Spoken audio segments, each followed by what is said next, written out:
آپ نے اپنے شاگردوں سے کہا چلو ہم اس علاقے میں چلتے ہیں۔ سفر کرتے کرتے آپ طوائفوں کے علاقے میں پہنچ گئے۔ آپ کے وہاں آنے پر طوائفوں کو کسی نے خبر دے دی کہ ایک نہایت ہی خوبصورت مرد شہر میں آیا ہوا ہے، اتنا شرم والا ہے کہ وہ عورتوں کے سامنے تک نہیں آتا، سب سے اپنے چہرے کو چھپا کر رکھتا ہے، اس کے چہرے کو آج تک کسی نے نہیں دیکھا، سب عورتیں اس کو دیکھنا چاہتی ہیں، سرخ اور سفید رنگتیں سب اس کو دیکھنے کی دیوانی ہو رہی تھیں۔ طوائفیں سوچنے لگیں یہاں تو سب ہمارے عشق کے دیوانے ہیں، یہ بھلا کون سا مرد ہے کہ جس کو دیکھ کر عورتیں پگھل رہی ہیں۔ ایک بڑی طوائف نے کہا اس اللہ والے کو میرے کوٹھے پر لایا جائے، لیکن ان میں سے ایک خوبصورت طوائف نے کہا جب اتنا خوبصورت مرد ہے تو میرے ہی حصے میں آنا چاہیے، میں ہی اس کے پاس جاتی ہوں اور دیکھنا چٹکیوں میں کام ہو جائے گا۔ اور وہ طوائف اللہ کے ولی کو بہکانے کے ارادے سے بڑے ناز و انداز کے ساتھ آپ کے خیمے میں جا پہنچی۔ اللہ والے قرآن پاک کی تلاوت کر رہے تھے۔ اس نے جب آپ کا چہرہ دیکھا پہلے تو پتھر کا ایک بت بن گئی، پھر تھوڑی دیر کے بعد جب اس کو ہوش آیا تو اس نے کہا اے حسین شہزادے، تم نے کبھی ایسی دلکش حسینہ کو دیکھا ہے؟ آپ نے اس کی بات کی طرف توجہ ہی نہ دی اور قرآن پاک آہستہ آہستہ آواز میں پڑھتے رہے۔ آپ کے شاگرد اس وقت خیمے میں موجود نہیں تھے، آپ وہاں اکیلے تھے، اس لیے ہر طرح کی نزاکت جو وہ دکھا سکتی تھی دکھانے لگی، لیکن اس سے پہلے گناہ کے لیے آگے بڑھتی یا آپ کو اکساتی، آپ نے ایسی جلالی نظر سے اس کی طرف دیکھا کہ وہ فوراً پیچھے ہٹ گئی اور وہاں سے بھاگ نکلی۔ اس کا پورا جسم چل رہا تھا، اور یہی نہیں بلکہ زمین پھٹی اور وہ زمین کے اندر پوری طرح سے دھنس گئی۔ اس کی ایک ساتھی طوائف وہیں پر کھڑی ہوئی تھی۔ جب اس نے اپنے ساتھی کی حالت دیکھی کہ وہ تو اس کو بہکانے گئی تھی، لیکن اسے چیختے اور بھاگتے ہوئے جب دیکھا اور اپنے سامنے زمین کے اندر زندہ جاتے ہوئے دیکھا، وہ چلا کر دوسری طوائفوں کے پاس آ کر اس نے دھاڑ دھاڑ کر رونا شروع کر دیا۔ اس نے کہا وہ کوئی بہت بڑا جادوگر ہے، وہ تو ہمارے راجا سے بھی بڑا ہے، اس نے میرے سامنے میری سہیلی طوائف کو زمین میں زندہ دبا دیا، اس کا سارا جسم چل رہا تھا۔ یہ سنتے ہی دوسری تمام طوائفیں گھبرا گئیں، انہوں نے کہا ہم اپنے جادوگر کے پاس جاتے ہیں۔ وہ سب مل کر جادوگر کے پاس آئیں، روتے ہوئے کہنے لگیں ہم تو لٹ گئے، برباد ہو گئے، تم نے تو کہا تھا تمہارے ہوتے ہوئے کوئی بھی ہمیں تنگ نہیں کر سکتا، ہمارا یہ کام ہمیشہ چلتا رہے گا۔ وہ اللہ والا تو یہاں پر آ کر بیٹھ گیا ہے، یہاں سے ہلنے کا نام ہی نہیں لیتا، کیا تم اسے یہاں سے نکال نہیں سکتے؟ جادوگر کہنے لگا تمہاری سہیلی کا یہ حال اس لیے ہوا کیونکہ وہ اکیلی تھی، اب تم سب ایک ساتھ مل کر اللہ والے کے پاس جانا، پھر دیکھنا اس بار کچھ بھی نہیں ہوگا۔ جادوگر کے کہنے پر وہ ساری طوائفیں ایک ساتھ مل کر اللہ والے کے پاس آئیں، اور جب آپ کے حسین اور خوشنما چہرے کو دیکھا بس ایک نظر نے کمال کر دیا، سب کے دل سے برائی کا ارادہ نکل گیا اور وہ سب اپنے محل میں لوٹ آئیں۔ حرام کاموں سے توبہ کر لی، جب انہوں نے گناہوں سے معافی مانگی گناہ کی محفل خود بخود بند ہونا شروع ہو گئی، کوٹھے سنسان ہو گئے۔ کچھ دنوں کے بعد وہاں کے عیاش مرد طوائفوں کے پاس گناہ کے ارادے سے گئے تو سب عورتیں سر پر دوپٹہ ڈالے نماز ادا کر رہی تھیں، کوئی قرآن پاک سنا رہا تھا، کوئی قرآن پاک پڑھ رہا تھا، اور کیا دیکھا کہ سب ایک دوسرے سے کہہ رہی تھیں بڑے گناہوں میں ہم نے زندگی گزاری تھی، اب ہم دین کے راستے پر چلیں گے۔ یہ سن کر تمام مرد حیران اور پریشان ہو گئے۔ وہ لوگ جادوگر راجا کے محل پر آئے اور انہوں نے ساری شکایتیں لگائیں کہ ایک اللہ والا شہر میں کیا آیا، اس کے آنے سے ان کا ناجائز کاروبار ٹھپ ہو گیا۔ جادوگر خود عیاش تھا، اس لیے اس نے سپاہیوں کو حکم دیا اللہ والے اور اس کے مریدوں کو اس شہر سے فوراً باہر نکال دیا جائے۔ حکم ملتے ہی سپاہی روانہ ہو گئے۔ سپاہی جب آپ کے خیمے میں داخل ہونے لگے، ان کے جسم ایک جگہ پتھر کے ہو گئے۔ بھرپور جان لگانے کے بعد بھی وہ ٹھس سے مس نہ ہو سکے، پتھر کے ہی بنے رہے۔ جب سوچا کہ واپس چلتے ہیں تو جسم پھر سے اسی طرح ہلنے لگے۔ اب سپاہیوں نے دوبارہ خیمے کی طرف بڑھنا چاہا تو پھر سے ان کا جسم پتھر کا ہو گیا۔ آخر سپاہی واپس لوٹ گئے۔ راجہ سارا واقعہ سن کر آگ بگولا ہو گیا۔ نجومیوں اور وزیروں کے مشورے پر راجہ نے سونے کی اشرفیوں اور ہیرے جواہرات کے بڑے بڑے تھال اللہ والے کی خدمت میں بھجوا دیے تاکہ آپ کسی اور جگہ تشریف لے جائیں۔ آپ نے تمام اشرفیہ ہیرے اور جواہرات کو آگ میں پھینک دیا۔ کچھ ہی لمحوں میں سارا سونا، ہیرے اور جواہرات راکھ کا ڈھیر بن گئے۔ راجہ کا وزیر اس منظر کو دیکھ کر ہکا بکا رہ گیا۔ اپنی زندگی میں ایسا اس نے کبھی بھی نہیں دیکھا تھا۔ وہ وہاں سے واپس چلا گیا۔ اللہ والے کو پتا چل گیا تھا کہ ایک شاگرد جادوگر کی قید میں مشکلیں جھیل رہا ہے۔ ایک روز آپ نے قلعے کی طرف اپنا چہرہ کر کے پکارا، شاگرد اب آ جاؤ میرے پاس ورنہ ہم تمہیں بچانے کے لیے آ جائیں گے۔ اللہ والے کے پکارنے پر شاگرد پر آپ کی آواز پہنچی۔ انہوں نے اللہ والے کی روحانی آواز کو محسوس کر لیا۔ وہ خوشی سے پکارنے لگے، آ گئے مرشد آ گئے۔ درویش کی بیڑیاں خود ٹوٹ گئیں، قید خانے کا دروازہ کھل گیا۔ درویش قید خانے سے باہر نکلا اور اللہ والے کی خدمت میں حاضر ہو گیا۔ راجہ تک یہ بات پہنچ گئی تھی کہ درویش شاگرد قید خانے سے غائب ہو چکا ہے اور اپنے استاد کے پاس واپس پہنچ چکا ہے۔ جب راجہ کو اس بات کا علم ہوا تو اس نے حضرت کا مذاق اڑاتے ہوئے کہا کہ یہ کرامت نہیں ہے بلکہ یہ تو کرتب ہے، اور اس سے بڑے بڑے کرتب میں دکھا سکتا ہوں۔ ہم تو جادوگر ہیں۔ پھر اس نے بڑے بڑے جادوگروں اور نجومیوں کو بلا لیا اور انہیں اللہ والے کا مقابلہ کرنے کا حکم دیا۔ جادوگر اور نجومیوں نے راجہ کو بتایا، حضرت کی روحانی طاقت کے سامنے ہمارے کالے جادو کا وار ہرگز نہیں چل سکتا۔ وہ اللہ کا قرآن پڑھتے ہیں اور اللہ کا ذکر کرتے ہیں، اور ہم جس سے مدد لیتے ہیں وہ شیطان ہے۔ سچ کہیں تو پہلی بار ڈر لگ رہا ہے۔ ہم ان کا مقابلہ کرنے کی حیثیت نہیں رکھتے، کہیں وہ ہمیں زندہ جلا کر مار نہ ڈالے۔ یہ سن کر جادوگر چلایا، تم سب کے سب نالائق ہو، کسی کام کے نہیں ہو۔ اس اللہ والے کے عمل کو ختم کرنے کا کوئی تو طریقہ ہوگا۔ وہ کہنے لگے، ہاں ایمان ختم کر دیں تو۔ اس نے پوچھا، ایمان ختم کرنے کا طریقہ کیا ہے؟ وہ کہنے لگے، ان کے دل سے اللہ کی یاد کو بھلانا ہوگا، ایمان خود بخود ختم ہو جائے گا، کیونکہ جو شخص اللہ سے ڈرتا ہے اس کے دل میں یقین ہوتا ہے۔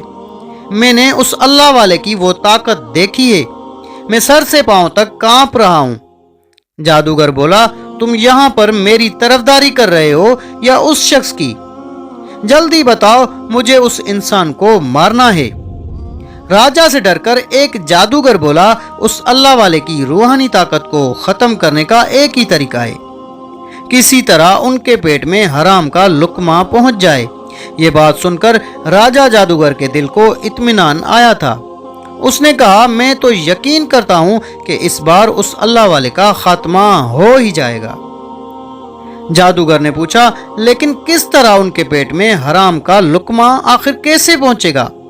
راجہ جادوگر کہنے لگا، ہم کھلائیں گے اسے۔ جادوگر بولا، تم اللہ والے تک یہ کھانا کیسے پہنچاؤ گے؟ کیا وہ سمجھیں گے نہیں؟ راجہ جادوگر کہنے لگا، نہیں سمجھیں گے، ہم کچھ اس طرح سے کھانا بنانے کے لیے کہیں گے جو ان کو یقین نہیں ہوگا کہ وہ کھانا خنزیر کا ہے۔ پھر راجہ جادوگر نے اپنے سپاہی کو اس اللہ والے کے پاس بھیجا اور کہا، ہمارے یہاں کا راجہ آپ کو دعوت پر بلا رہا ہے۔ اللہ والے سمجھ گئے، لیکن پھر بھی آپ نے کہا، ٹھیک ہے، ہمیں تمہارے راجہ کی دعوت قبول ہے۔ اللہ والے نے اپنے شاگردوں کی طرف دیکھ کر کہا، اب وقت آ چکا ہے، تم لوگ اس یقین کو آزماؤ گے جو تم اللہ پر کرتے ہو۔ پھر وہ کہنے لگے ہم تیار ہیں۔ درویشوں کا قافلہ اس راجا کے محل میں جا پہنچا۔ راجا نے بناوٹی جھوٹی مسکراہٹ کے ساتھ اللہ والے کا استقبال کیا، اور پہلی بار اس نے اللہ والے کو دیکھا تھا۔ اتنی خوبصورتی، اتنی رونائی آج تک اس نے کبھی نہیں دیکھی تھی۔ دسترخوان بچھا ہوا تھا، اس پر طرح طرح کے کھانے رکھے ہوئے تھے۔ جادوگروں کی بتائی ہوئی ترکیب کو آزماتے ہوئے راجا نے خنزیر کے حرام گوشت کو کھانے کے لیے ایسے تیار کروایا تھا عام انسانوں کو اس کا بالکل پتہ ہی نہ چلتا کہ یہ خنزیر کا گوشت بنا ہوا ہے۔ لیکن حرام کھانا دیکھتے ہی اللہ والے جلال میں آ گئے۔ آپ نے اس راجا سے کہا تو خود کو سمجھتا کیا ہے؟ تو مجھے کیسے کھانا کھلانا چاہتا ہے؟ تو اس نے کہا میں نے تو آپ کے لیے حلال کھانے کا گوشت بنوایا ہے۔ اللہ والے نے کہا تو سمجھتا ہے کہ تو ہمیں یہ کھلا کر ہم کو اسلام سے ہٹا دے گا؟ تو خود تو بے ایمان ہے اور چاہتا ہے کہ یہ دنیا اسی طرح تیرے ساتھ چلے، سب کے سب بے ایمان ہو جائیں۔ ہمیں پتہ چل چکا ہے یہ گوشت خنزیر کا ہے۔ راجا نے کہا ٹھیک ہے، اب تمہیں پتہ چل ہی گیا ہے تو ہاں میں تمہیں اس شہر سے نکالنا چاہتا ہوں۔ میرے لوگوں نے مجھے بتایا ہے کہ تم کو یہ کھانا کھلا کر تمہاری طاقت کو ختم کیا جا سکتا ہے۔ اللہ والے نے کہا تو کون ہوتا ہے فیصلہ کرنے والا؟ یہ اللہ کی مرضی ہے، وہ کس کو مومن بنائے اور کسے اسلام سے دور کرے۔ جس جگہ پر تم لوگ عیاشی کرتے ہو نا، یہاں پر تم لوگوں نے لوگوں کی زندگی کو اجیرن بنا کر رکھ دیا ہے۔